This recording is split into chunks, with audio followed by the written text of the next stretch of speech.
ओम नमो भगवते वासुदेवाय. श्रीमद भागवत महापुराण स्कंद पहिल्यातील अध्याय 6.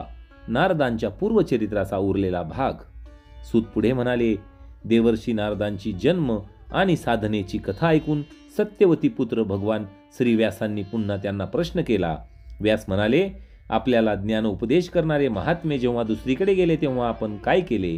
आपण तर त्यावेळी वयाने अगदी लहान होतात. हे ब्रह्मपुत्रा, त्यानंतर आपले उर्वरित आयुष्य कसे व्यतीत झाले आणि मृत्यूसमयी आपण कोणत्या रीतीने आपल्या शरीराचा त्याग केला? देवर्षी काळ तर सर्व वस्तूंना नष्ट करतो, असे असता काळाने आपली पूर्वकल्पातील स्मृती कशी नाहीशी केली नाही? त्यावर नारद म्हणाले, मला ज्ञानोपदेश करणारे महात्मे निघून गेले त्यावेळी मी लहान होतो, तरी मी माझे जीवन असे व्यतीत केले. मी आईचा एकुलता एक पुत्र होतो. माझी आई तर एक स्त्री, त्यात अज्ञानी आणि शिवाय दासी होती. मला सुद्धा तिच्याशिवाय दुसरा आश्रय नव्हता. त्यामुळे तिने मला आपल्या स्नेहपाशात बांधून ठेवले होते. माझी आई माझ्या योगक्षेमाची पुष्कळ काळजी करीत असे, परंतु ती पराधीन असल्यामुळे काही करू शकत नव्हती. ज्याप्रमाणे कठपुतली सूत्रधार नाचविल तशी नाचते, त्याप्रमाणे हे सारे जग ईश्वराच्या अधीन आहे. आईच्या स्नेहबंधनात मी त्या ब्राह्मण वस्तीतच राहिलो. मी फक्त 5 वर्षांचा असल्याने मला दिशा, देश, काळ याविषयीचे काहीही ज्ञान नव्हते. एक दिवस माझी आई रात्रीच्या वेळी गायीची धार काढण्यासाठी म्हणून बाहेर गेली. रस्त्यात तिचा पाय एका सापावर पडला व तो काळ प्रेरित साप तिला चावला. भक्तांचे कल्याण इच्छिणाऱ्या भगवंताचीच ही कृपा आहे असे समजून मी उत्तर दिशेकडे निघालो. त्या मार्गात मला धनधान्य संपन्न असे अनेक देश, नगरे, गावे, भटक्या जमातींच्या फिरत्या वस्त्या, खेडी, नद्या, पर्वतांच्या रांगा, बागा, उपवने आणि रंगबिरंगी धातूंनी युक्त असे विचित्र पर्वत लागले. काही ठिकाणी वृक्ष होते, त्यांच्या मोठमोठ्या फांद्या हत्तींनी मोडून टाकल्या होत्या. मध्ये मध्ये पवित्र जलाने भरलेले जलाशय होते. तसेच देवतांनी आश्रय घेतलेली सरोवरे होती. त्यावर पक्षी मनमोहक किलबिलाट करीत होते आणि भ्रमर गुंजारव करीत होते. हे पाहत पाहत मी पुढे गेलो. मी एकटाच होतो. पुष्कळसे अंतर चालून गेल्यानंतर मला एक घनदाट जंगल लागले. तिथे वेत, बांबू, गवत, दर्भ, वेळू आणि गुहा होत्या. त्या जंगलात साप, अस्वले, कोल्हे असे भयानक प्राणी राहत होते. ते पाहूनच भीती वाटत होती. चालून चालून माझे शरीर आणि सर्व अवयव थकून गेले. मला खूप तहान लागली. भूक तर लागली होतीच. तेथे एक नदी होती. त्या नदीच्या कुंडात मी स्नान केले. आचमन करून पाणी प्यालो. त्यामुळे माझा थकवा नाहीसा झाला. त्या निर्मनुष्य अरण्यात एका पिंपळाच्या झाडाखाली मी आसन घालून बसलो. त्या महात्म्यांच्याकडून मी जसे ऐकले होते त्याप्रमाणे हृदयस्थ परमात्म्याच्या स्वरूपाचे मी मनोमन ध्यान करू लागलो. भक्तिभावपूर्वक भगवंतांच्या चरणकमलांचे ध्यान करू लागताच भगवत प्राप्तीच्या उत्कट इच्छेने माझ्या डोळ्यातून अश्रुधारा वाहू लागल्या आणि हृदयात हळूहळू भगवंत प्रकट झाले.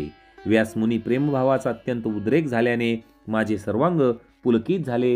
हृदय अत्यंत शांत झाले.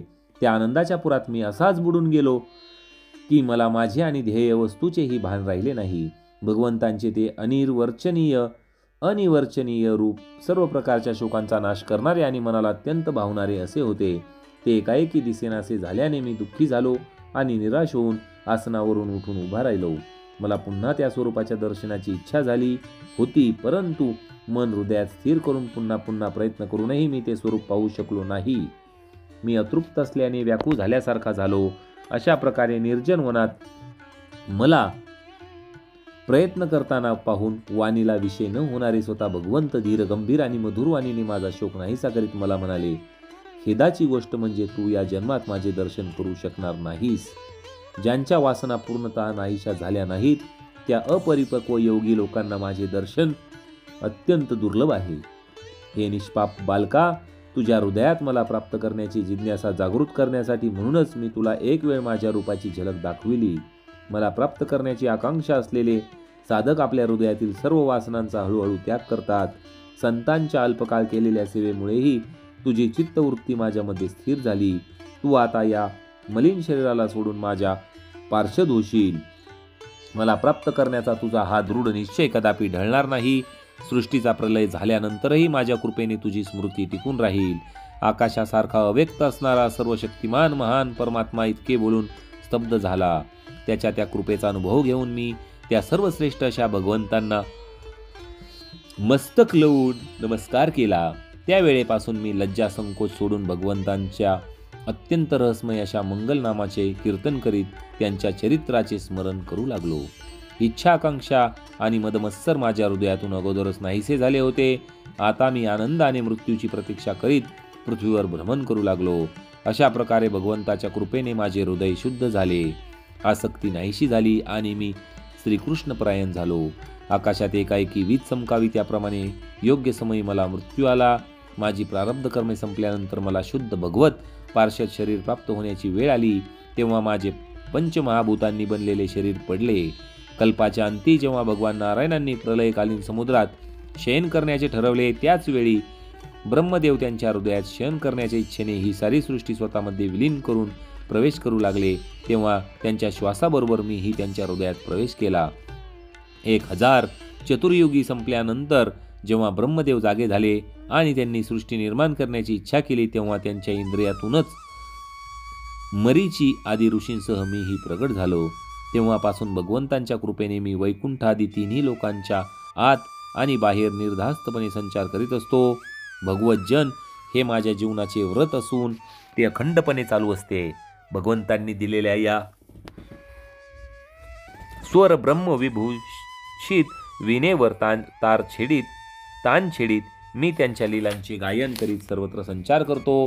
ज्यांच्या चरणकमलातून सर्व तीर्थांचा उगम होतो आणि ज्यांचे यशोगान करणे मला अत्यंत प्रिय आहे, ते भगवंत मी जेव्हा त्यांच्या लीलांचे गायन करू लागतो तेव्हा बोलवल्याप्रमाणे लगेच माझ्या हृदयात येऊन मला दर्शन देतात. ते ज्यांचे चित्त नेहमी विषय भोगाच्या कामनेने आतुर झालेले असते, त्यांच्यासाठी भगवंतांच्या लीलांचे कीर्तन संसार सागरातून पार होण्याचे जहाज आहे. हा माझा स्वतःचा अनुभव आहे. काम आणि लोभाच्या तडाख्याने वारंवार विदीर्ण झालेले हृदय श्रीकृष्ण सेवेने जसे प्रत्यक्ष शांतीचा अनुभव करते, तशी यम नियम आदी योग मार्गांनी शांती प्राप्त होत नाही. हे व्यासमुनी, आपण निष्पाप आहात. आपण मला जे विचारले होते ते सर्व माझ्या जन्म आणि साधनेचे रहस्य आणि आपल्या संतोष प्राप्तीचा उपाय मी सांगितला.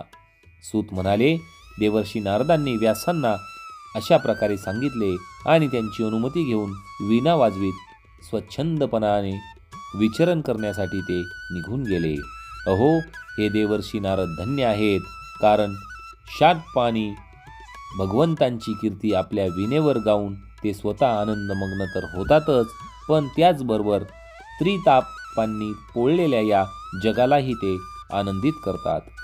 तर अशा प्रकारे श्रोते हो, श्रीमद भागवत महापुराणचा स्कंद पहिल्यातील अध्याय 6 इथे समाप्त झालेला आहे.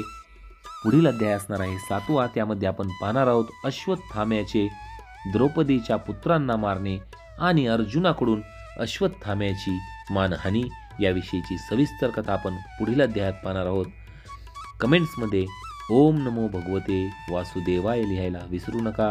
व्हिडिओला जास्तीत जास्त शेअर करा. आपला व्हिडिओला जो प्रतिसाद आहे तो अतिशय चांगला आहे. मी आपल्या सर्वांचे मनापासून आभार मानतो. भगवान श्रीकृष्ण हे आपल्या जीवनामध्ये सदैव सुख शांती समाधान राहू द्यावेत, हीच भगवंतांच्या चरणी प्रार्थना करतो. आणि हा अध्याय 6 आणि भाग 13 इथे समाप्त करत आहे. ओम नमो भगवते वासुदेवाय नमः.